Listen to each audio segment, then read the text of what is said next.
So I went to Brooklyn Technical High School in Brooklyn, New York, and the school is gives you the opportunity to select a major very early on in your education in sophomore year.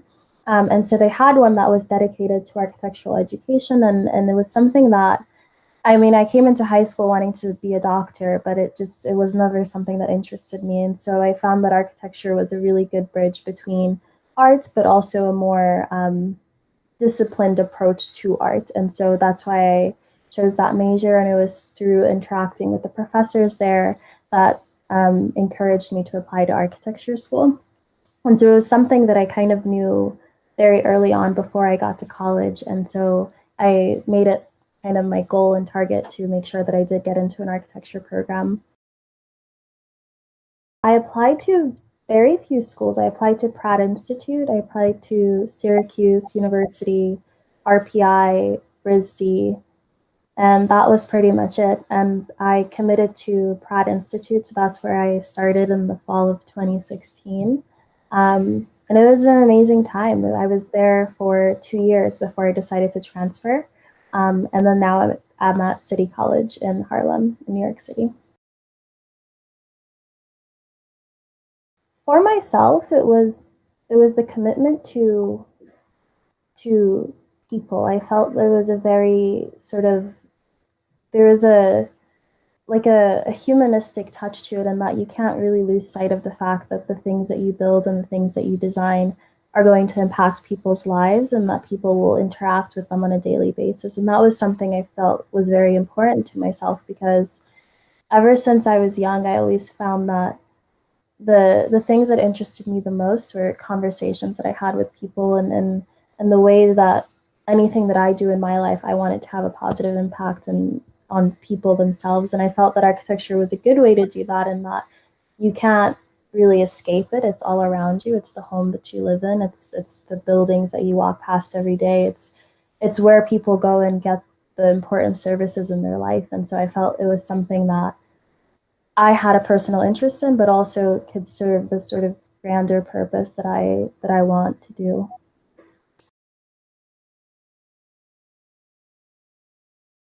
My vision as an architect is I'm really interested in civic architecture, and things like libraries and airports and museums, these cultural institutions, things that people, I think, one, that people have access to, kind of, it's just like a public institution, but more so things that I feel like politically symbolize, that have like a political significance. So I think it's important as architects to make sure that the work that we do does like impact people's lives, not just on a personal basis, but on like a more social basis. And so I think that's for myself what I want to do, is I want to design buildings that have a political significance, and people can really visit and enjoy kind of freely, and it's not something that's just only for one person or one group of people.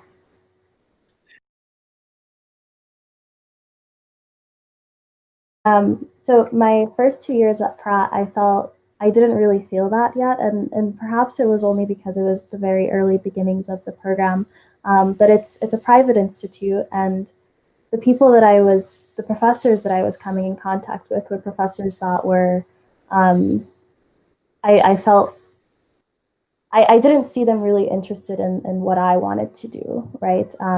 And so when I transferred schools and I came to City College, I mean, I've only been here for about 2 semesters right now, but I see a massive shift in the way that I think that they base their program, and that they very much are aware of the fact that we are in New York City, and so it's a program based in its connection with the outer city. And so I feel like at City College, I've taken classes now that I feel like have prepared me for that. We've taken a lot of classes that have looked at um, looking at research of the, like we took a class that was based on kind of urban mapping, and looking at how the city grows and how the people in it use the city. And I felt like that class was something that I could use my future professions and future endeavors. So right now, yes, I do feel like it's helping me kind of move towards that goal.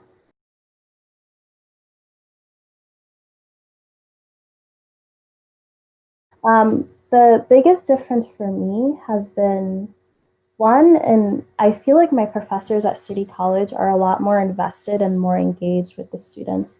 And I think that comes from the fact that the professors at City College are younger, and they're ones that have just recently have left their own architectural programs and are actively working in the field. And so they kind of come in with this excitement and this kind of this vigor to really, they're very kind of pragmatic in the way that they teach. They're teaching you skills that they feel that you can directly um, translate into your professional experience, right? And I felt at Pratt, I was getting a more dogmatic approach. It was a very a lot of it was theory, and every time that we would talk about kind of what our professional experience would be as architects, there is a disconnect between the two. They told you that what you learn in school is one thing, but your internships are really supposed to build the bulk of what you're supposed to do in your professional life. And I feel like if you're going to school, that the education that you receive at your school should be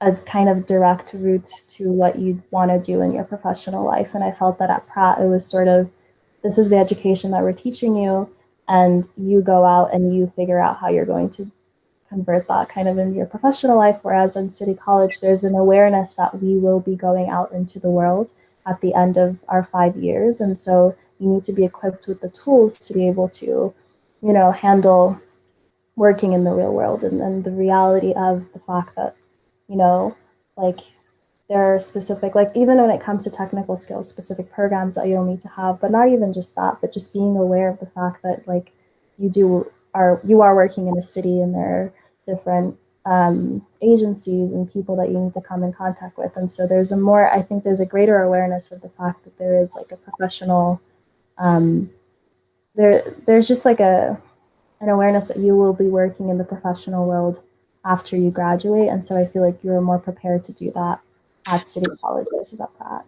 So in between transferring from Pratt to City College, I took a year off, and in that year I was working at a small office in Tribeca, and they're a residential private office.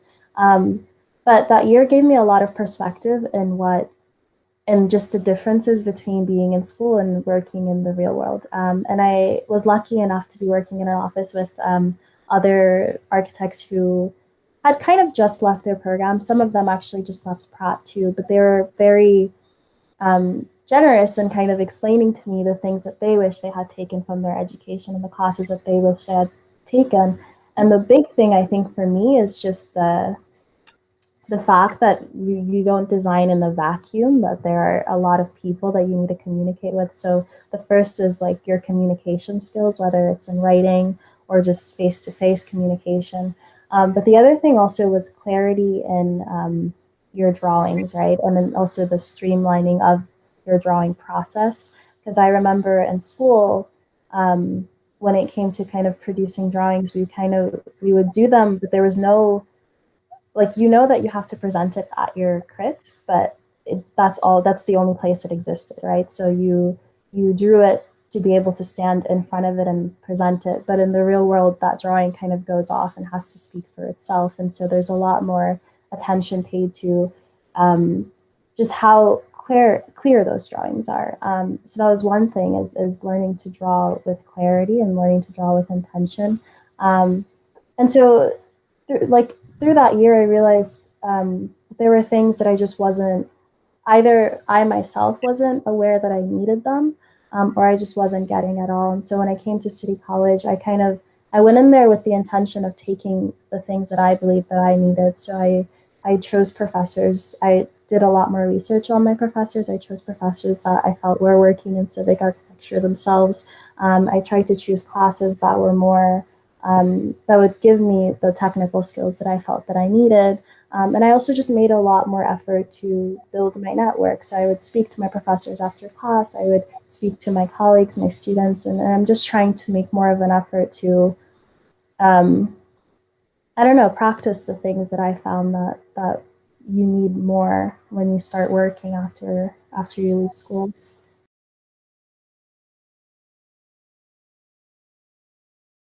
One thing I would improve, I would say, is that, and City College is definitely a lot better at it, but I think that we do need to see a lot more diversity, I think, in the field. Like that was kind of the one of the most discouraging things for myself, especially at Pratt. I got there and there was nobody that really looked like myself. Like it's mind boggling.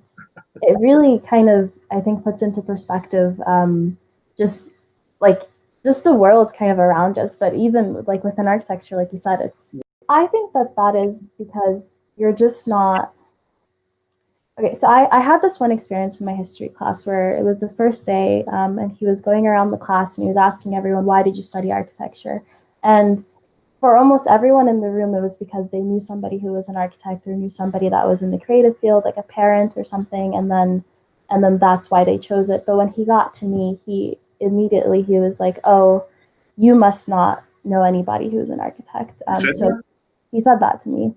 He's like, "You must not know anybody who's an architect. So kind of who, like, what led you to choose this field?" But you see, there's that assumption that just like, I guess within the back threw me off, and I was really, confounded. But it's just, I mean, he wasn't wrong. Like I didn't know anyone who was an architect or was in the field, but it was just more so the fact that he had that preconceived notion already. So that's one thing I would change, and I found it very hard to, I don't know, to see myself, to see like myself and like as an architect. It was very hard because I just didn't see anybody who looked like myself working in the field, and it took 2 years until I saw the first person of color like give a lecture at my school.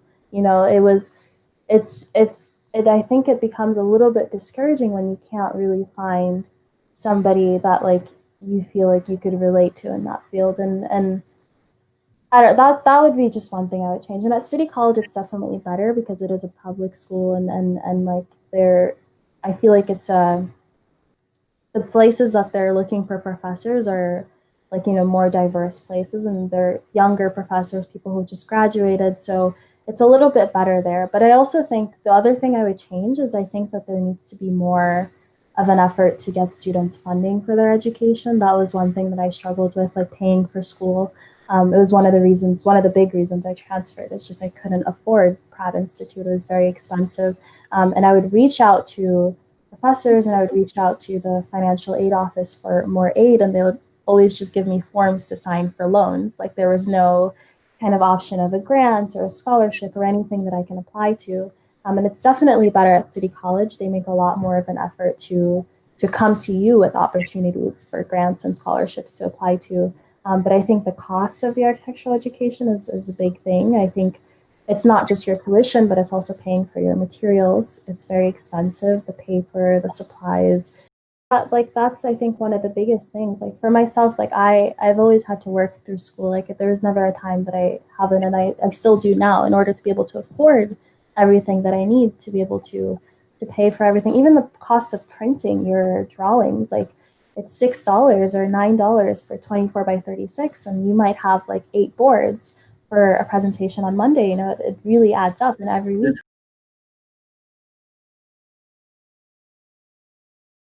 In the short time that she's been there, she's made so many changes, and they're changes that we actually see as students. She promised to, because the school is, it's a new building, like relatively new compared to all the other architecture buildings. So it's like really, even though it's new, it's still kind of like we didn't have as much pinup space and stuff. And that was one of the things she promised us as students, is that she was going to make an effort to better our pinup spaces and our presentation spaces. And right before the school shut down, they were actively painting all of the pinup spaces, moving the things out of the hallway. She was going to put up televisions for us to be able to present media that we wanted. She made a lot of effort to make sure that the students had spaces that they felt could make, just give them a better way of presenting their work. And she actually did deliver on that. So, she's been really great so far. I think she's going to do a lot of really good things for the school.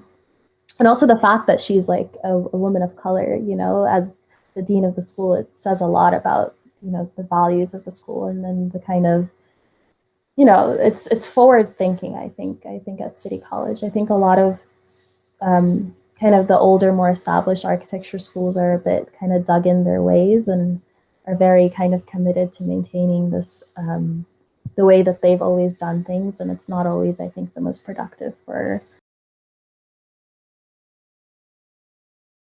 Um, very, very diverse. There are a lot of there because everyone is mostly from the city. There are a few people that are there are a few international students and a few people kind of from surrounding areas, but mostly everyone's from New York City, and so you get a very diverse pool of students, and I think that's been my favorite part. And it's not even just demographically, but it's also like socioeconomically.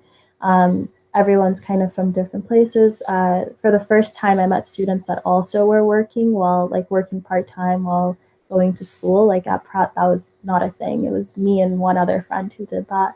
Um, and so it's just, you feel a lot more like you feel like people can relate to your experience a lot more. And that's something that's like everyone kind of shares in, is like having to pay their way through school and having to kind of fight for the fact that you do want to, study this field that is privileged in a way, but you have to work hard to be able to do it.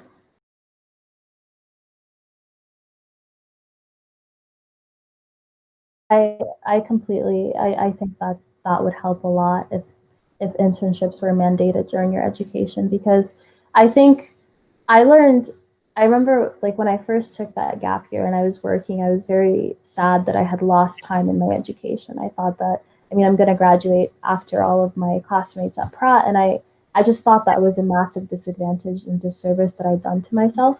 And I was upset about it for a long time, but I think looking back at it now, it was the most valuable thing I did for myself. I think that I would not be anywhere near like, as it even increased my excitement to become an architect in a way. Like I would not be where I am without that year. And I think it's because it's so important that you enrich your education in that way, because being in school is one thing, but actually putting those skills into practice is a completely different thing. And so if you had to work while you were at school and internships were mandated, I feel like every student would come away, one, just a lot more confident in the decision that they made to be an architect, because you actually get to see kind of what's waiting for you outside of school. But also you would, like you said, like there'd be paid, so you'd have money to be able to support your education. But you'd also just like, you gain experience, and you kind of know what you're going to do after you leave school. And I think that's like, it's so important, because I kept asking my coworkers, like, how do you continue your education after you leave school? And like, as you're like, does that stop? Like, do you kind of just put a pause on things and you never really learn anything else anymore? And they told me that it's like a continuing process. Like you still are a student, right? At the end of the day, like, and you have to kind of enrich yourself in other ways. And I think like if you already had that experience before being a student and working, like it'll just be something that you naturally continue after you graduate. You'll always kind of have that yearning to learn more and to do more. Um, and that never really stops. And I think that would, I know there are some programs that are doing it, that are mandating some internships while you're working, but I think it's only for like a small part of the program. But it would be amazing if we could see it integrated like every summer, that you get placed somewhere and you do it. It would be super helpful.